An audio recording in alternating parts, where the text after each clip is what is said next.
Good evening. Reading another bedtime reading of The Hobbit today.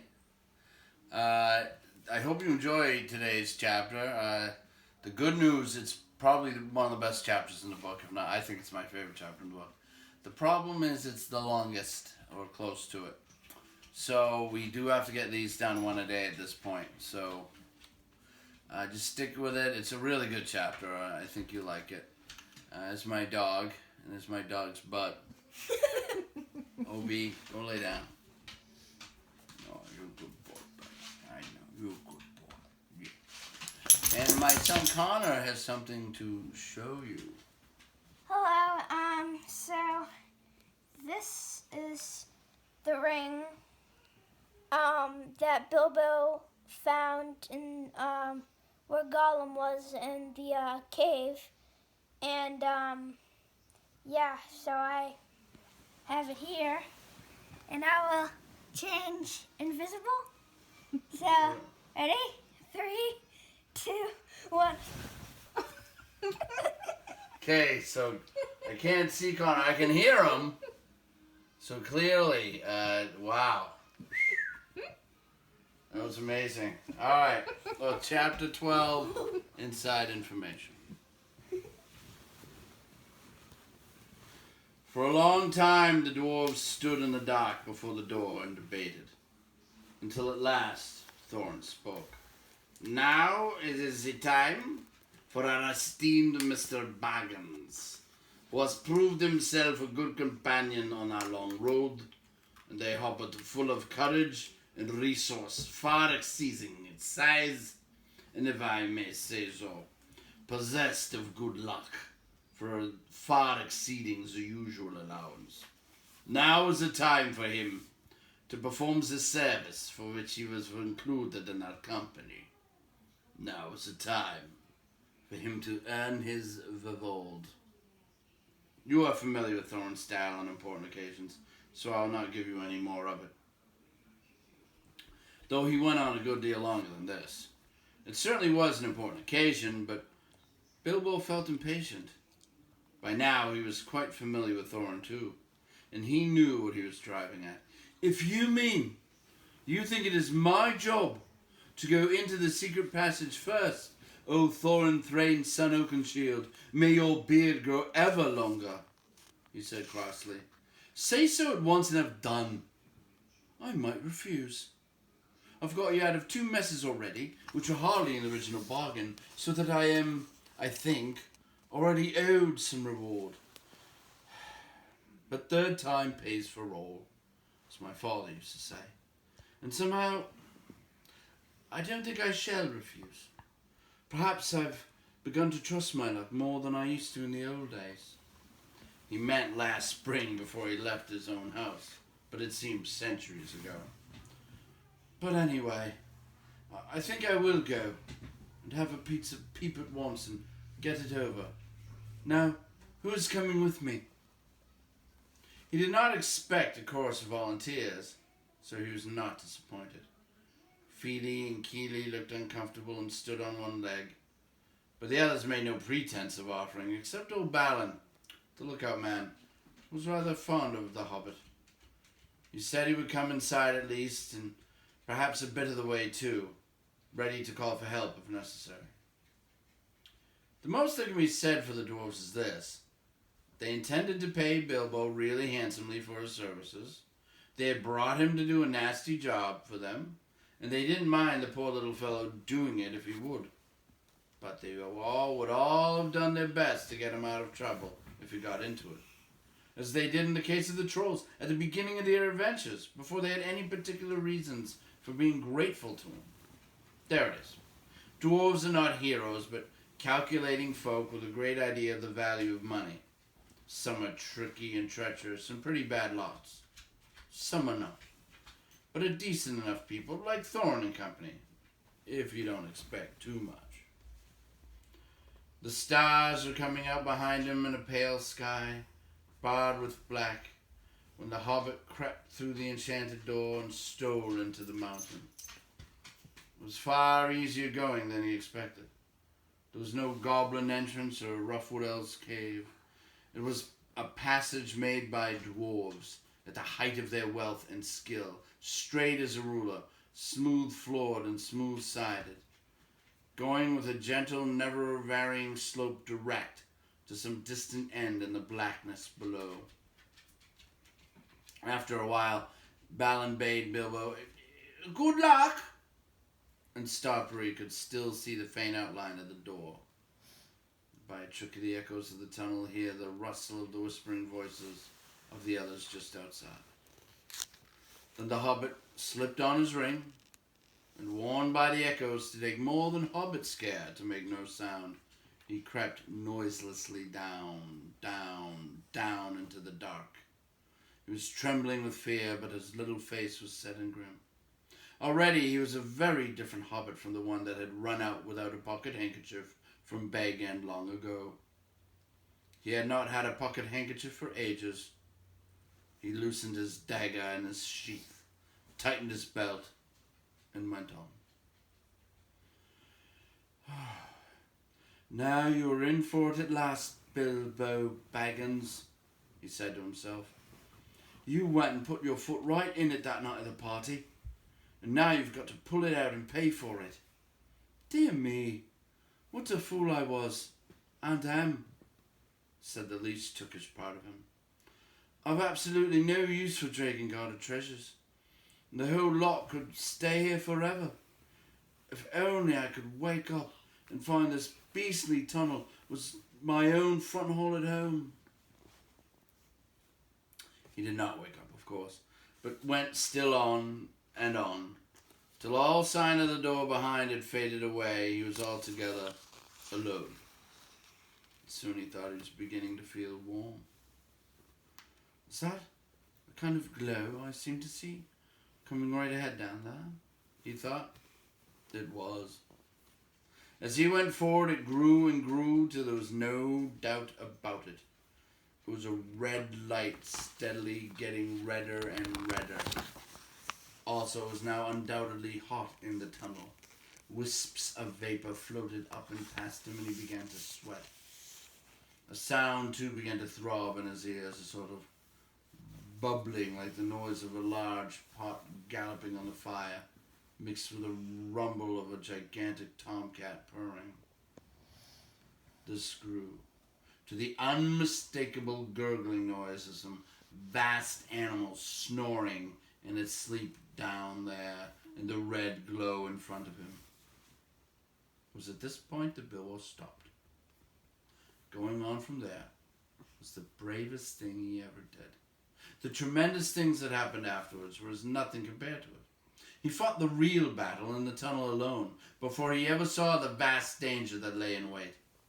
At any rate, after a short halt, go on he did. You can picture him coming to the end of the tunnel, an opening of much the same size and shape as the door above. Through it peeps the hobbit's little head. Before him lies the great bottommost cellar or dungeon hall of the ancient dwarves, right at the mountain's root. It is almost dark, so that its vastness can only be dimly guessed. But rising from the near side of the rocky floor, there was a great glow. The glow of Smaug. There he lay, a vast red golden dragon, fast asleep. A thrumming came from his jaws and nostrils and wisps of smoke, but his fires were low in slumber. Beneath him, under all his limbs and his huge coiled tail, and about him on all sides stretching away across the unseen floors, lay countless piles of precious things, gold, wrought and unwrought, gems and jewels, and silver red-stained in the ruddy light.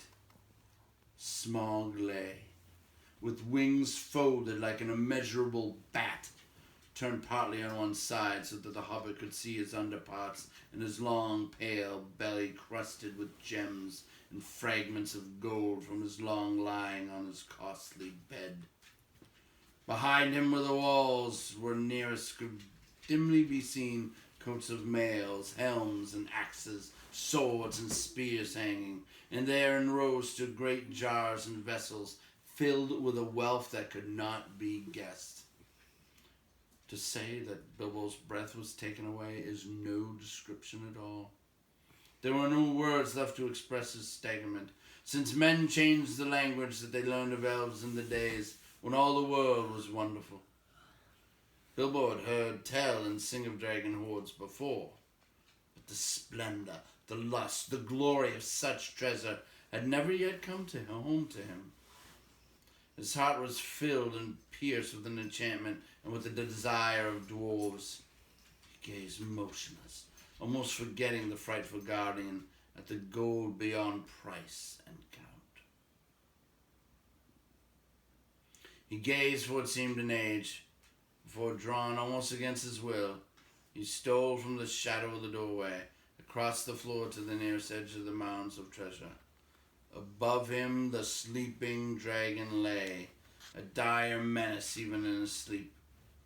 He grasped a great two-handled cup, as heavy as he could carry, and cast one fearful eye upwards. Smaug stirred a wing, opened a claw. The rumble of his snoring changed its note. Then Bilbo fled. But the dragon did not wake. Not yet. But shifted into other dreams of greed and violence, lying there in a stolen hall while the little hobbit toiled back up the long tunnel. His heart was beating, and more feverish shaking was in his legs than when he was going down. But still he clutched the club. And his chief thought was, I've done it. This will show them. More than a grocer, than a burglar, indeed. Well, we'll have no more of that. Nor did he. Balin was overjoyed to see the hobbit again, and as delighted as he was surprised, he picked Bilbo up and carried him out into the open air. It was midnight and the clouds had covered the stars. But Bilbo lay with his eyes shut, gasping and taking pleasure in the feel of the fresh air again, and hardly noticing the excitement of the dwarves, or how they praised him and patted him on the back and put themselves and all their families for generations to come at his service. The dwarves were still passing the cup from hand to hand and talking delightedly of the recovery of their treasure, when suddenly a vast rumbling awoke in the mountain underneath, as if it was an old volcano that had made up its mind to start eruptions once again. The door behind them was pulled nearly to and blocked from closing with a stone. But up the long tunnel came the dreadful echoes, from far down in the depths of a bellowing and a trampling that made the ground beneath them tremble. Then the dwarves forgot their joy and their confident boast of a moment before, and cowered down in fright. Smaug was still to be reckoned with. It does not do to leave a live dragon out of your calculations, if you live near them. Dragons may have not much real use for all their wealth, but they know it to an ounce as a rule, especially after long possession, and Smaug was no exception. He had passed from an uneasy dream in which a warrior altogether insignificant in size, but provided with a bitter sword and great courage, figured most unpleasantly, to a doze, and from a doze to a wide waking. There was a breath of strange air in his cave. Could there be a draught from that little hole? He had never felt quite happy about it. That was so small, and now he glared at it in suspicion and wondered why he had never blocked it up. Of late, he had fancied he caught the dim echoes of a knocking sound from afar above that came down through it to his lair. He stirred and stretched forth his neck to sniff. Then he missed the cup. Thieves! Fire! Murder! Such a thing had not happened since first he came to the mountain. His rage passes description. The sort of rage that is only seen when rich folk, that have more than they can enjoy, suddenly lose something that they have long had but have never before used or wanted. His fire belched. The hall smoked. He shook the mountain roots He thrust his head in vain at the little hole, and then coiling his length together, roaring like thunder underground, he sped from his deep lair through its great door, out into the huge passages of the mountain palace, and up towards the front gate, to hunt the whole mountain till he had caught the thief and had torn and trampled him was his one thought. He issued from the gate. The waters rose in a fierce whistling steam, and up he soared, blazing into the air, and settled on the mountaintop in a spout of green and scarlet flame. The dwarves heard the awful rumor of his flight, and they crouched against the walls of the grassy terrace, cringing under boulders, hoping somehow to escape the frightful eyes of the hunting dragon. There, they would have all have been killed if it had not been for Bilbo once again. "Quick! Quick!" he gasped. "The door! The tunnel! It's no good here!" Roused by these words, they were just about to creep inside the tunnel when Biffa gave a cry. My cousins, Bomber and Buffer, we've forgotten them. They are deep down in the valley." "Oh, they will be slain and our ponies too, and all our stores lost," moaned the others. "We can do nothing." "Nonsense," said Thorn, recovering his dignity. "We cannot leave them. Get inside, Mr. Buggins and Baron, and you too, Feeling Keely. The dragon shan't have all of us. Now you others, where's the ropes? Be quick." Those were perhaps the worst moments they had been through yet. The horrible sounds of Smaug's anger were echoing in the stony hollows far above. At any moment he might come down blazing, or fly whirling round and find them near the perilous cliff's edge, hauling madly on the ropes. Up came Boffer, and still all was safe. Up came Bombo, puffing and blowing while the ropes creaked, and still all was safe. Up came some tools and bundle of stores, and then danger was upon them. A whirring noise was heard. A red light touched the points of the standing rocks. The dragon came. They had barely time to fly back to the tunnel, pulling and dragging in their bundles, when Smaug came hurtling from the north, licking the mountain sides with flame, beating his great wings with a noise like a roaring wind. His hot breath shriveled the grass before the door and drove in through the crack they had left and scorched them as they lay hid. Flickering fires leaped up and black rock shadows danced. Then darkness fell as he passed again. The ponies screamed with terror, burst their ropes, and galloped wildly off. The dragon swooped and turned to pursue them, and was gone. "That'll be the end of our poor beasts," said Thorn. "Nothing can escape Smaug once he sees it. Here we are, and here we shall have to stay, unless anyone fancies tramping the open miles back to the river, where Smaug owns the watch." It was not a pleasant thought. They crept further down the tunnel, and there they lay hid and shivered, though it was warm and stuffy, until dawn came pale through the crack of the door.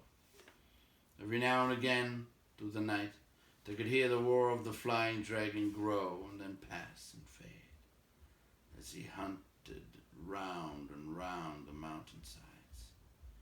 He guessed from the ponies and from the traces of the camps he had discovered that men had come up from the river and the lake and had scaled the mountainside from the valley where the ponies had been standing. But the door withstood his searching eye, and the little high-wall bay kept out its fiercest flames. Long he had hunted in vain till dawn chilled his wrath, and he went back to his golden couch to sleep and to gather new strength. He would not forget or forgive the theft. Not of 1,000 years turned him to smoldering stone. But he could afford to wait. Slow and silent he crept back to his lair and half closed his eyes. When morning came, the terror of the dwarves grew less. They realized the dangers of the sky were inevitable in dealing with such a guardian, It was no good giving up their quest yet. Nor could they get away just now, as Thorn had pointed out. The ponies were lost or killed, and they would have to wait some time before Smog relaxed his watch sufficiently for them to dare the long way on foot. Luckily, they had saved enough of their stores to last them still for some time. They debated long on what was to be done, but they could think of no way of getting rid of Smaug, which had always been a weak point in their plans, as Bilbo felt inclined to point out. Then, as if the nature of folk that are thoroughly perplexed, they began to grumble at the hobbit, blaming him for what had at first so pleased them, for bringing away a cup and stirring up Smaug's wrath so soon. "What do you suppose a burglar's supposed to do?" asked Bilbo angrily. "I was not engaged to kill dragons, that is warrior's work, but to steal treasure. I made the best beginning I could. Did you expect me to trot back with a whole horde of Thor on my back? If there's any grumbling to be done, I think I might have a say. You ought to have brought 500 burglars, not one. I'm not sure it reflects great credit on your grandfather, but you cannot pretend that you ever made the vast extent of his wealth clear to me. I should want 100 years to bring it all up if I was 50 times as big and Smaug as tame as a rabbit." After that, of course, the dwarves begged his pardon. "What then do you propose we should do, Mr. Baggins?" asked Thorn politely. "I've no idea at the moment if you mean about removing the treasure. That obviously depends entirely on some new turn of luck and the getting rid of Smaug. Getting rid of dragons is not at all in my line, but I'll do my best to think about it. Personally, I've no hopes at all, and I wish I was safe back at home." "Oh, never mind that for the moment. What are we to do now? Today?" "Well, if you really want my advice, I should say we can do nothing but stay where we are. By day we can no doubt creep out safely enough to take the air. Perhaps before long one or two could be chosen to go back to the store by the river and replenish our supplies. But in the meanwhile, everyone ought to be well inside the tunnel by night. Now, I will make you an offer. I've got my ring. We'll creep down this very noon, then if ever Smaug got to be napping, and see what he's up to. Perhaps something will turn up. Every worm is his weak spot, as my father used to say. I'm sure it was not from personal experience." Naturally, the dwarves accepted the offer eagerly. Already they had come to respect little Bilbo. Now he had become the real leader in their adventure. He had begun to have ideas and plans of his own. When midday came, he got ready for another journey down into the mountain. He did not like it, of course, but it was not so bad now he knew more or less what was in front of him. Had he known more about dragons and their wily ways, he might have been more frightened and less hopeful of catching this one napping. The sun was shining when he started, but it was as dark as night in the tunnel. The light from the door, almost closed, soon faded as he went down. So silent was his going that smoke on a gentle wind could hardly have surpassed it. And he was inclined to feel a bit proud of himself as he drew near the lower door. There was only the very faintest glow to be seen. "Old Smaug is weary and asleep," he thought. "He can't see me, and he won't hear me. Cheer up, Bilbo." He had forgotten or had never heard about dragons' sense of smell. It is also an awkward fact that they can keep half an eye open watching while they sleep, if they are suspicious. Smaug certainly looked fast asleep, almost dead and dark, with scarcely a snore more than a whiff of unseen steam. When Bilbo peeped once more from the entrance, he was just about to step out onto the floor when he caught a sudden thin and piercing ray of red from under the drooping lid of Smaug's left eye. He was only pretending to sleep. He was watching the tunnel entrance. Hardly Bilbo stepped back and blessed the luck of his ring. Then Smaug spoke. "Well, thief, I smell you, and I feel your air. I hear your breath. Come along, help yourself again. There's plenty, and to spare." But Bilbo was not quite so unlearned in dragon lore as all that, and if Smaug hoped to get him to come nearer so easily, he was disappointed. "No, thank you, O Smaug the Tremendous," he replied. "I did not come for presents. I only wished to have a look at you and see if you were truly great, as tales say. I did not believe them." "Do you now?" said the dragon, somewhat flattered, even though he did not believe a word. "Truly, songs and tales fall utterly short of the reality. O Smaug the chiefest and greatest of calamities," replied Bilbo. "You have nice manners for a thief and a liar," said the dragon. "You seem familiar with my name, but I don't seem to remember smelling you before. Who are you, and where do you come from, may I ask?" "You may indeed. I come from under the hill, and under the hills and over the hills my paths led, and through the air. I am he that walks unseen." "So I can well believe," said Smaug, "but that is hardly your usual name." "I am the clue finder, the web cutter, the stinging fly. I was chosen for the lucky number." "Lovely titles," sneered the dragon, "but lucky numbers don't always come off."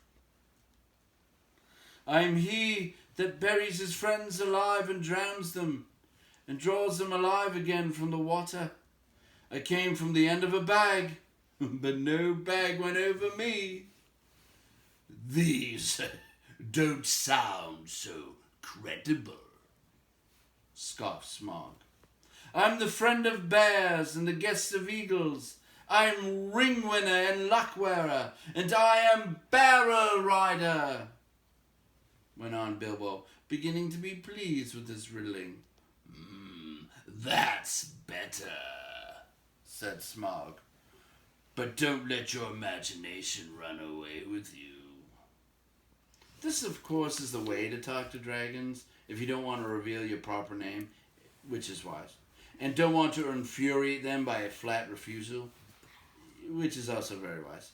No dragon can resist the fascination of riddling talk and of wasting time trying to understand it. There was a lot here which Smaug did not understand at all, although I expect you do, since you know all about Bilbo's adventures to which he was referring. But he thought he understood enough, and he chuckled in his wicked inside. "I thought so last night," he smiled to himself. "Lakemen! Some nasty scheme of those miserable, tub-trading lakemen, or I'm a lizard. I haven't been down that way for an age and an age, but I will soon alter that. Very well, O barrel rider," he said aloud. "Maybe Barrel was your pony's name, and maybe not, though it was fat enough. You may walk unseen, but you did not walk all the way. Let me tell you, I ate 6 ponies last night, and I shall catch and eat all the others before long. In return for the excellent meal, I will give you one piece of advice for your own good. Don't have more to do with dwarves than you can help. Dwarves? Said Bilbo in pretended surprise. Don't talk to me, said Smaug. I know the smell and taste of dwarf. No one better. Don't tell me that I can eat a dwarf-ridden pony and not know it. You'll come to a bad end if you go with such friends. Thief! Barrel rider! I don't mind if you go back and tell them so from me. But he did not tell Bilbo there was one smell he could not make out at all. Hobbit smell. It's quite outside his experience. Puzzled him mightily. I suppose you got a fair price for that cup last night, he went on. Come now! Did you? Nothing at all. Well, that's just like them. And I suppose they're skulking outside. And your job is to do all the dangerous work and get what you can when I'm not looking for them. And you will get a fair share. Don't you believe it? If you get off alive, you will be lucky. Bilbo was now beginning to feel really uncomfortable. Whenever Smaug's roving eyes seeking for him in the shadows flashed across him, he trembled, and an unaccountable desire seized hold of him to rush out and reveal himself and tell all the truth to Smaug. In fact, he was in grievous danger of coming under the dragon's spell. But plucking up courage, he spoke again. You do not know everything, O Smaug the Mighty, said he. Not gold alone brought us hither. Ha ha! You admit the us! Laughed Smaug. Why not say us 14 and be done with it, Mr. Lucky Number? I am pleased to hear that you had other business in these parts besides my gold. In that case, you may, perhaps, not altogether waste your time. I don't know if it has occurred to you that, even if you could steal the gold, bit by bit, matter 100 years or so, you could not get it very far. Not much use on the mountainside. Not much use in the forest. Bless me! Had you never thought of the catch? A 14 share, I suppose, or something like it. Those were the terms, eh? But what about delivery? What about cartage? What about armed guards and tolls? And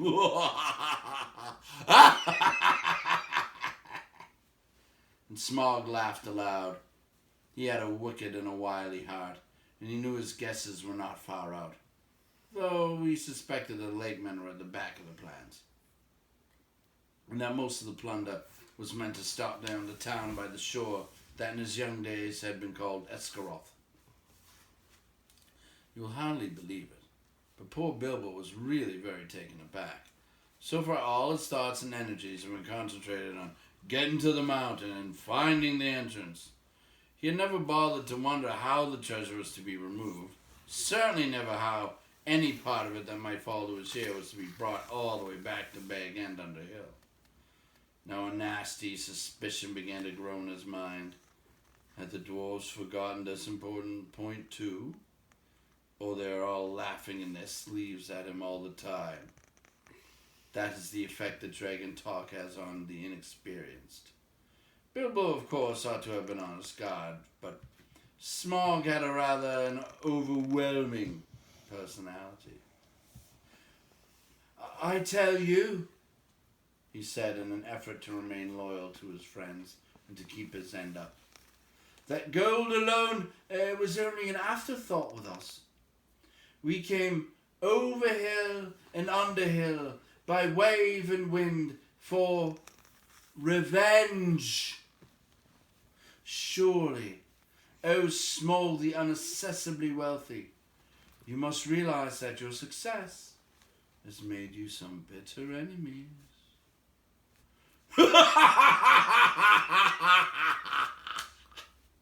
Then Smog really did laugh, a devastating sound which shook Bilbo to the floor.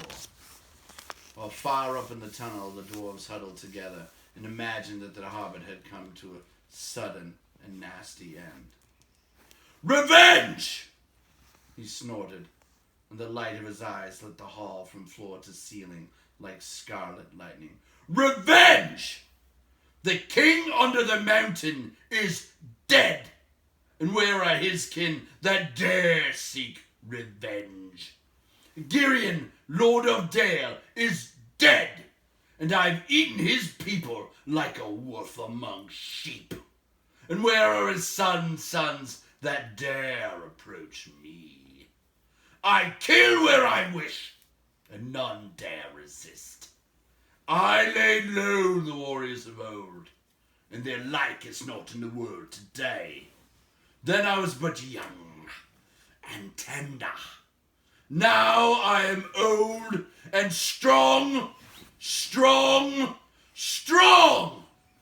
Thief in the shadows, he gloated. My armor is like 10-fold shields. My teeth are swords. My claws spears. The shock of my tail a thunderbolt. My wings a hurricane. And my breath death. I've always understood, said Bilbo in a frightened squeak, that dragons were softer underneath, especially in the region of the chest. But doubtless one so fortified has thought of that. The dragon stopped short in his boasting. Your information is antiquated, he snapped. I am armored above and below, with iron scales and hard gems. No blade can pierce me. Oh, I might have guessed it, said Bilbo. Truly there can be nowhere be found the equal of Lord Small the Impenetrable. What magnificence to possess a waistcoat of fine diamonds. Yes, it is rare and wonderful indeed, said Smog, absurdly pleased. He did not know that the hobbit had already caught a glimpse of his peculiar undercovering on his previous visit and was itching for a closer view for reasons of his own. The dragon rolled over. Look, he said. What do you say to that? Dazzling, marvelous, perfect, flawless, staggering, exclaimed Bilbo aloud. But what he thought inside was, old fool. Why, there was a large patch in the hollow of his left breast, as bare as a snail out of its shell. After he had seen that, Mr. Baggins' one idea was to get away. Well, I really must not detain your magnificence any longer, he said, or keep you from much-needed rest. Ponies take some catching, I believe, after a long start.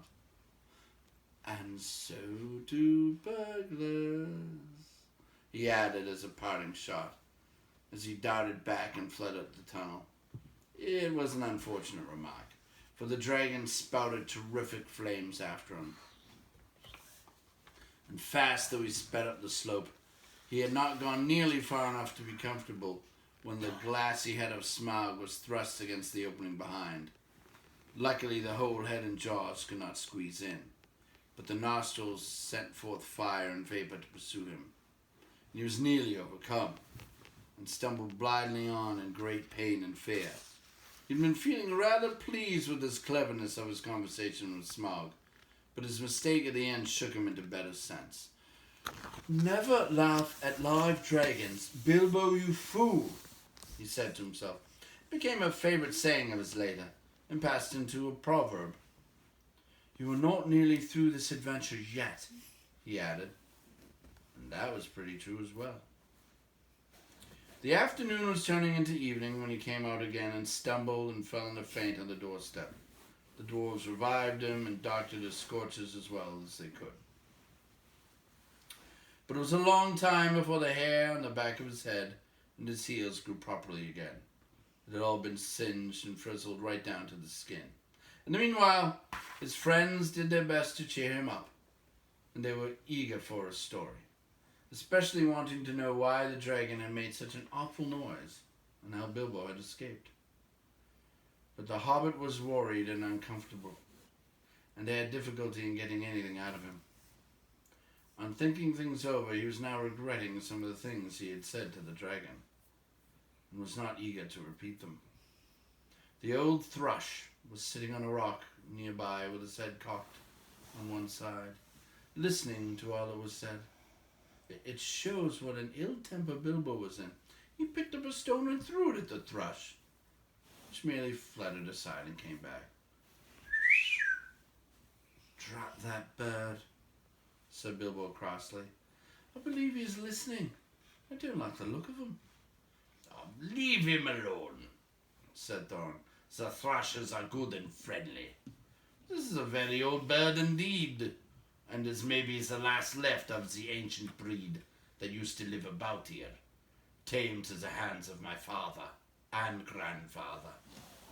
They were a long-lived and magical race, and this might even be one of those that were alive then, a couple of 100 years or more ago. The men of Dale used to have the trick of understanding their language, and used them for messages to fly to the men of the lake and elsewhere." "Well, he'll have news to take to Lake Town, all right, if that is what he's after," said Bilbo. "Though I don't suppose there are any people left there that trouble with thrush language." "Why? What has happened?"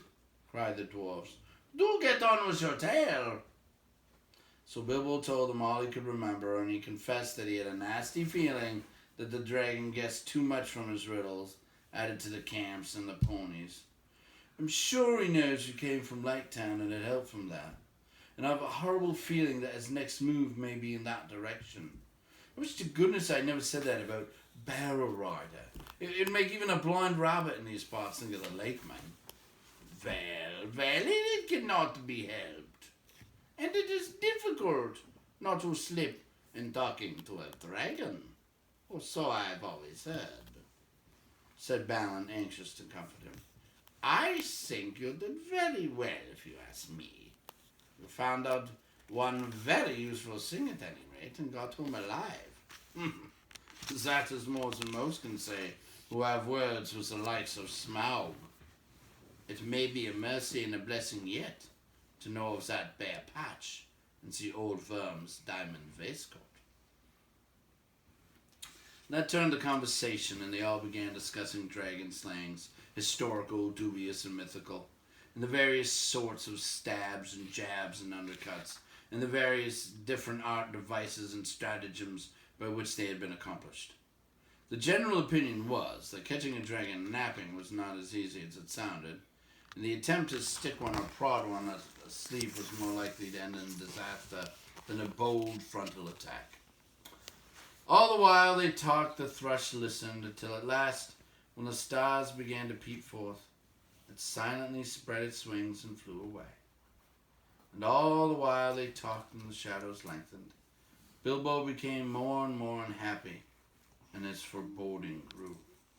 At last he interrupted them.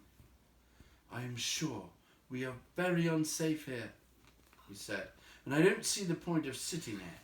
The dragon has withered all the pleasant green, and anyway, the night has come and it's cold.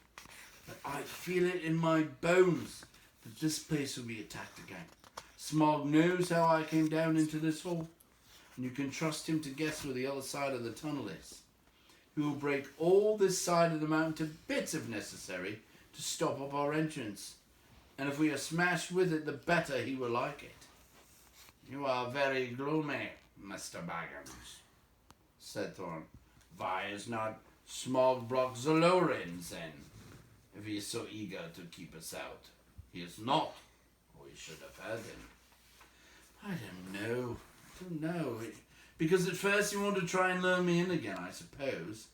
And now perhaps because he's waiting till after tonight's hunt. Or because he does not want to damage his bedroom, if he can help it. I wish you would not argue.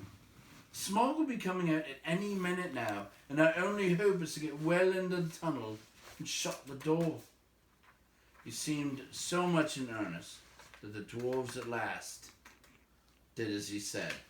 Though they delayed shutting the door, it seemed a desperate plan, for no one knew whether or how they could get it open from the inside.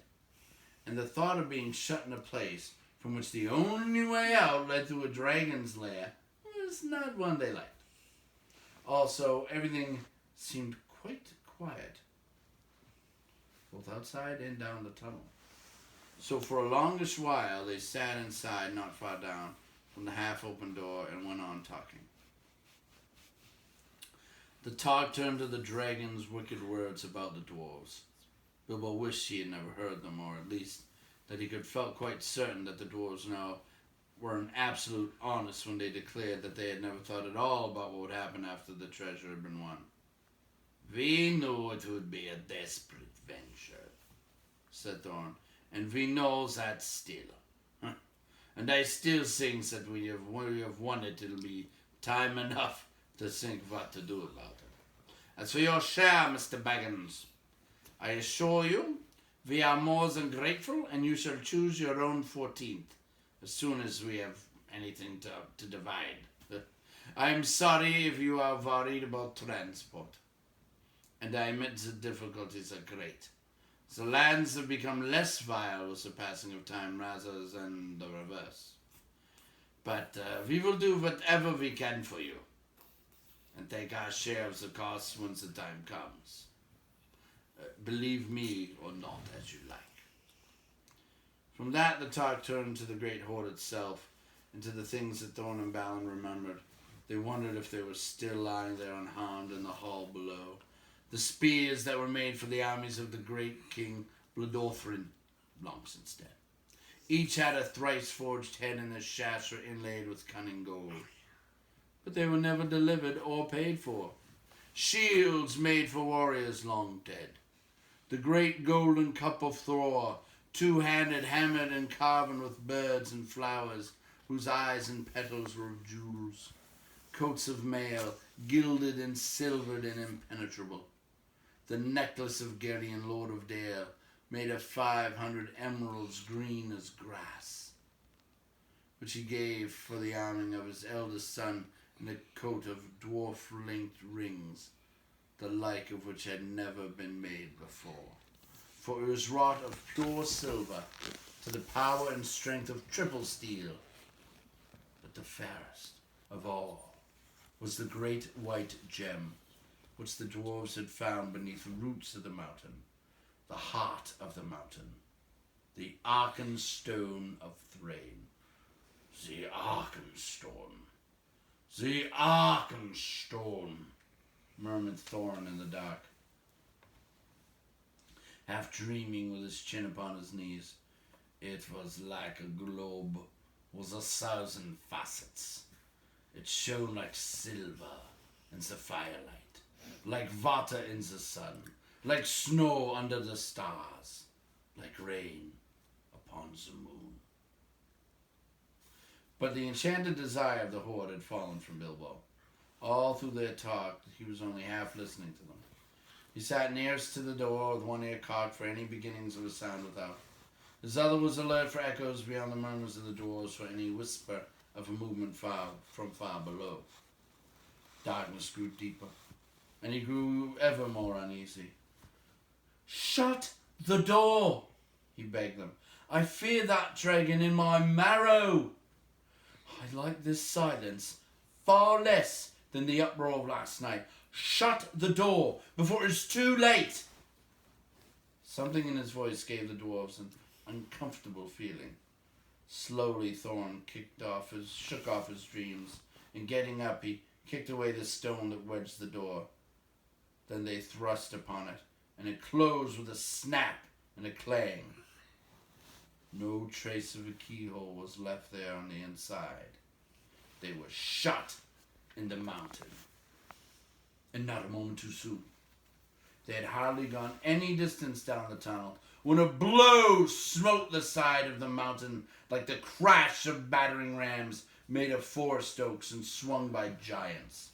The rock boomed, the walls cracked, and stones fell from the roof on their heads. What would have happened if the door had still been open? I don't like to think. They fled further down the tunnel, glad to be still alive, while behind them outside they heard the roar and rumble of Smaug's fury. He was breaking rocks to pieces, smashing wall and cliff with the lashings of his huge tail, till their little lofty camping ground, the scorched grass, the thrush's stone, the snail-covered walls, the narrow ledge, and all disappeared in a jumble of smithereens, and an avalanche of splintered stones fell over the cliff and into the valley below.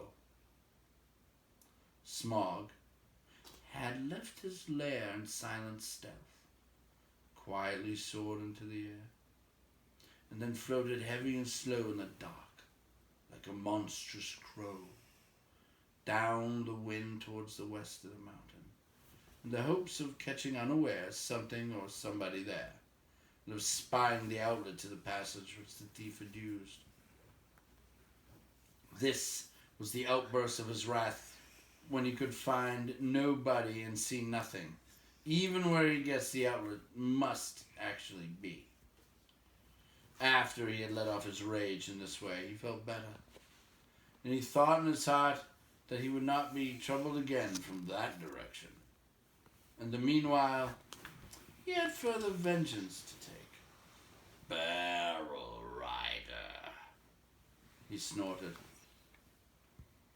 Your feet came from the waterside, and up the water you came without a doubt. I don't know your smell, but if you are not one of these men of the lake, you had their help. They shall see me, and remember who's the real king under the mountain. He rose in fire and went away south towards the running river. Good night.